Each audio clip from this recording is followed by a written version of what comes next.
here. Before we go anywhere else, let's start here. The monologue always gets to the thing that bugs me the most or bothers me the most. And that is pretty easy for this morning. There are times where an image packs more of a punch than actually saying it. Meaning me telling you is a little bit different and less influential than me showing you. It's kind of like the argument of art, right? You get to see it in somewhat of a third person perspective and either be horrified or identify with the person that you are observing. However cynical my point of view has gotten in regards to politics, however cynical my workable point of view has gotten in the way that I've evolved in this particular system, in this particular political climate, I have to be honest, I was ill prepared for how bad the Democratic Party has been this election term, specifically for the last few months, especially around this argument of believing women. I mean, this is the party that was pushing the Me Too movement. This is the party that got rid of Al Franken. This is the party that went after Kavanaugh whole hog. But this is also the party that hypocritically has turned a blind eye to the allegations of assault being aimed at one Joe Biden. They've called Tara Reade a Russian plant. They've said that basically Trump supporters were effectively backing her story. The reality of it is a person was accused or a person was abused, ideally. At least that's her story. The person has had cooperating evidence from everything to her mom calling into Larry King, to neighbors explaining what she told them, even going into her experiences at the job itself, meaning around the exact same time that she noted this happened, she lost or left her responsibilities from working with Joe Biden. A few things happened yesterday. Joe Biden got a really big endorsement yesterday. But you need to understand that this endorsement wasn't random. This endorsement was politically timed in order to cover the allegations that Tara Reade is putting forward, because those allegations have started to bubble up into the public's consciousness, either on mainstream media that tried to ignore it or to various other political people who, again, also tried to ignore it. Yesterday, Joe Biden was having a conversation where he was trying to explain something. Let's hear the first clip of Joe Biden talking about economic intercourse before we get into the other stuff, because I want you to get an idea on what was taking place yesterday in the last few days as we led up into this. Let's hear Joe Biden mangle economic intercourse. I would get much more engaged in the world. We can't step back. If, in fact, for example, we solve the problem in the United States of America and you don't solve it in other parts of the world, you know what's going to happen. You're going to have travel bans. You're going to not be able to have economic intercourse around the world. There's a lot. Look, when America goes alone, when America is first, it's America alone. And when America goes first, America goes alone. You can't have that good old economic intercourse when it's by itself. That gives you an idea of the stuff that Joe Biden was saying. Now, you need to cover this, right? You can't have these clips floating out there where you're looking all miserable, and you certainly can't have clips out there where you are basically being alleged to have abused someone. So who do they bring out in order to cover this level of abuse, in order to suck up the air out the room, in order to hide this story just for a little bit longer? Biden gets an endorsement.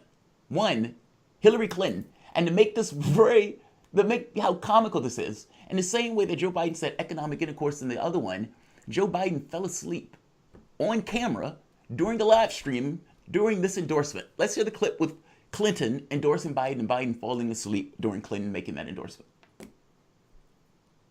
So I've been not only a colleague of Joe Biden's, I've been a friend. And I can tell you that I wish he were president right now, but I can't wait until he is, if all of us do our part. To support the kind of person that we want back in the White House, to end the kind of disregard of not only American values, but American institutions, the rule of law, and so much else that is at stake because of the current occupant. So I'm thrilled to be here with Joe from my home and his home during the very crazy, scary times that we find ourselves in to support his candidacy and to talk about this really significant issue about women during this time of COVID-19. Now, why is Clinton talking about women? The reason that Clinton is talking about women is because they are at a women's virtual town hall. That's basically what's taking place. And at this women's virtual town hall, Hillary Clinton gave her endorsement for Joe Biden. And again, Joe Biden falls asleep in the middle of this endorsement, wakes up in somewhat of a huff, stretches and shakes and everything else while Clinton is making this particular endorsement. What you need to realize, though, is think about what's taking place here. Joe Biden has been accused of sexual assault, a violent sexual assault. The woman who accused Joe Biden of sexual assault has corroborating evidence for various people who were around her at the time, not to mention the call from the grave into Larry King's show. Biden has a women's virtual town hall.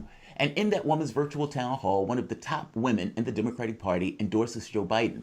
What they don't mention in that women's town hall is that Joe Biden is being accused of sexual assault. Understand what's taking place here. While this candidate is being credibly accused of sexual assault, and why the Democratic Party is either downplaying it, calling her a Russian plant, or just not answering anything about the questions at all. This is a party that went whole hog for one against one Brett Kavanaugh, who said we believe Ford implicitly, hands to the roof. But in this very specific case, not only are they trying to ignore and bury this story, they're trying to do so by using Clinton, a person who supposedly have stood up for women all of these years, in order to cover Biden politically.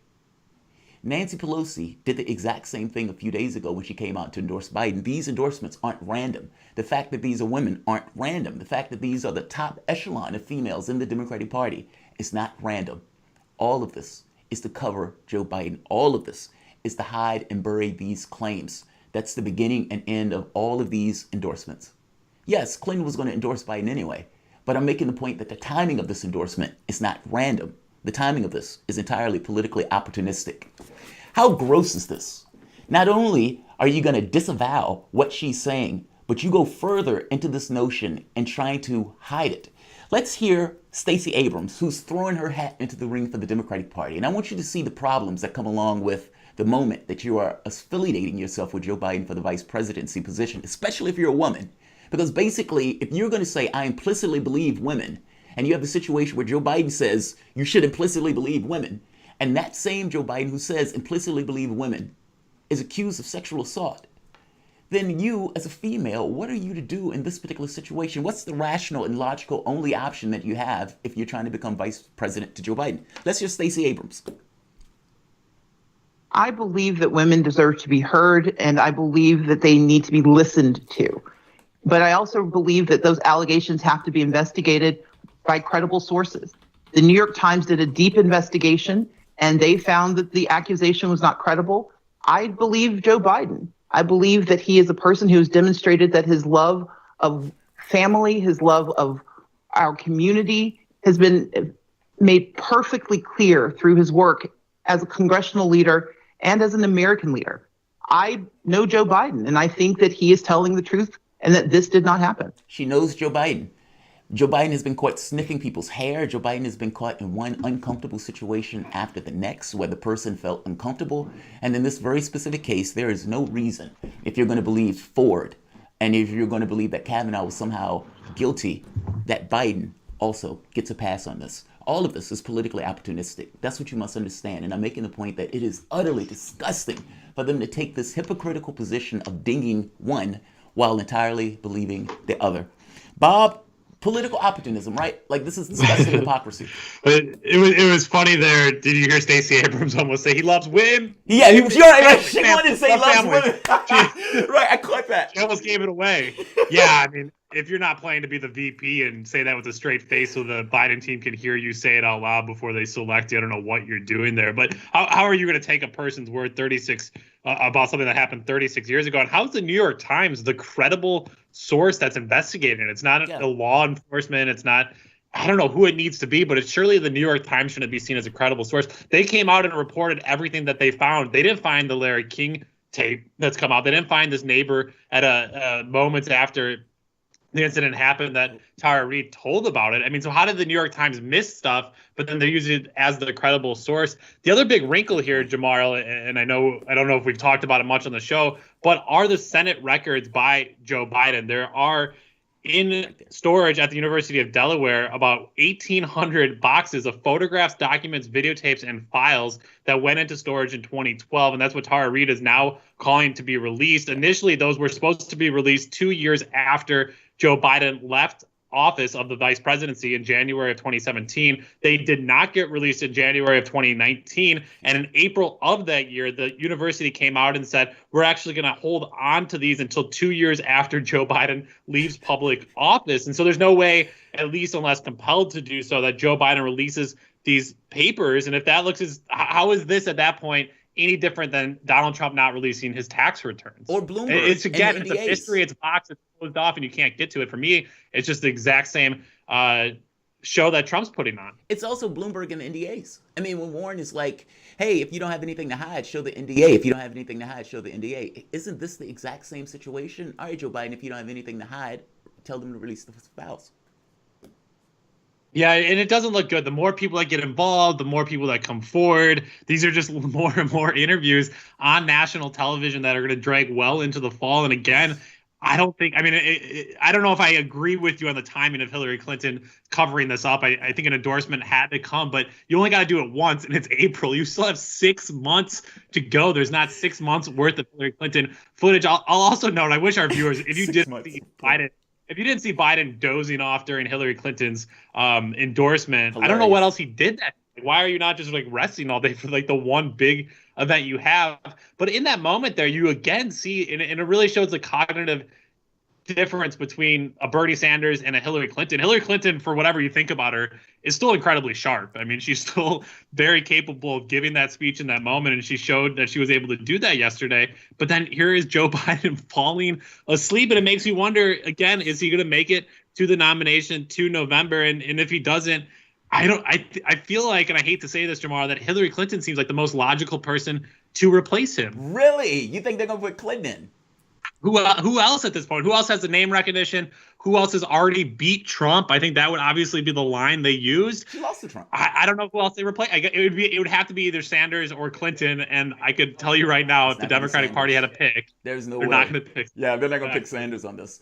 I don't know. I mean, can you honestly see them ripping Joe Biden out of that? And what does that look like if they do? Because I agree with the caller from yesterday, where he made the point that part of the reason that they were trying to get rid of Sanders is because if they do put somebody else in, they don't want Sanders to be, raising his hand.